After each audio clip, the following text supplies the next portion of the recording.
Dis-moi, ils sont à peu près de quelle taille les poissons que tu veux pêcher? Ah, je vois, ça ne doit pas être des poissons, mais plutôt des têtards. Essaie de les attraper avec cette épuisette.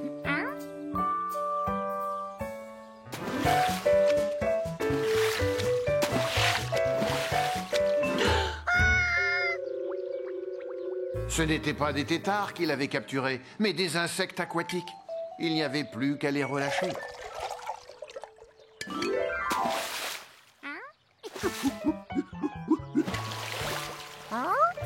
Oh, quelle drôle de petite bête. Elle ressemblait à un têtard. Un peu. Elle nageait comme un têtard. Enfin, presque.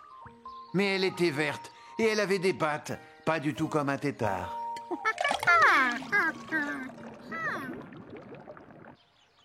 Salut, Georges.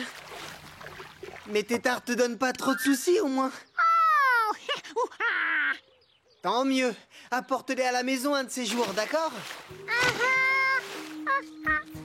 Georges était désespéré. Comment Billy aurait réagi s'il lui avait dit qu'il les avait perdus et qu'il avait peu de chance de les revoir un jour? De retour en ville, Georges essayait de se changer les idées. Mais ce n'était pas facile.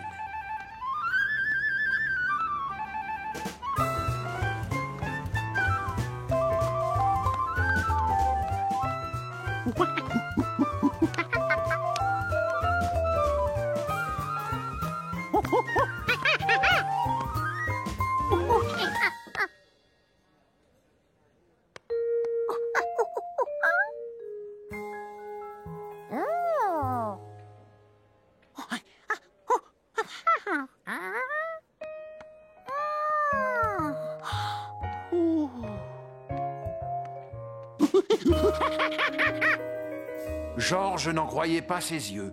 La drôle de petite bête était en fait un têtard. Et il l'avait relâché.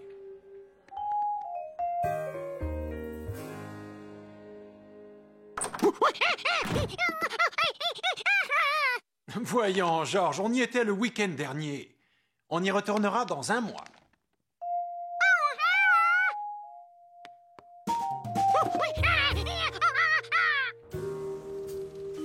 D'après Billy, les têtards changeaient énormément en grandissant. À quoi allait-il ressembler au bout d'un mois? Georges, tu nous as manqué depuis tout ce temps. Tu n'aurais pas de la salade, environ 800 kilos. Il devait à tout prix retourner au lac. Mais il fallut attendre 4 longues semaines.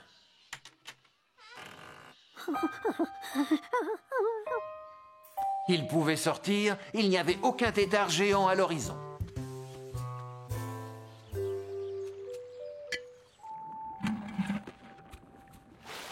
Mais où étaient passés ses nouveaux amis?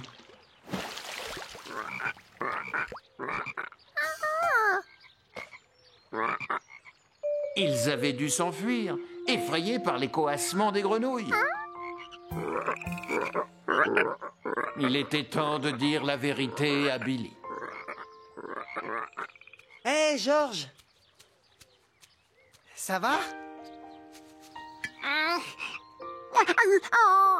Tu as remis mes têtards dans leur milieu naturel car le bocal était devenu trop petit. Alors tu les as vus se transformer en grenouilles. Ça valait le coup, pas vrai? Ah, ah, exactement, c'est comme ma chenille qui s'est changée en papillon. Regarde.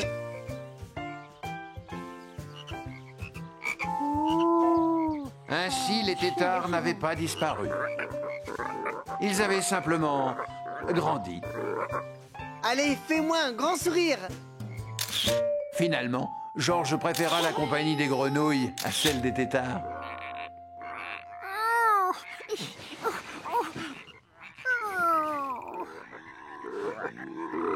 Enfin, quand elle ne l'empêchait pas de dormir.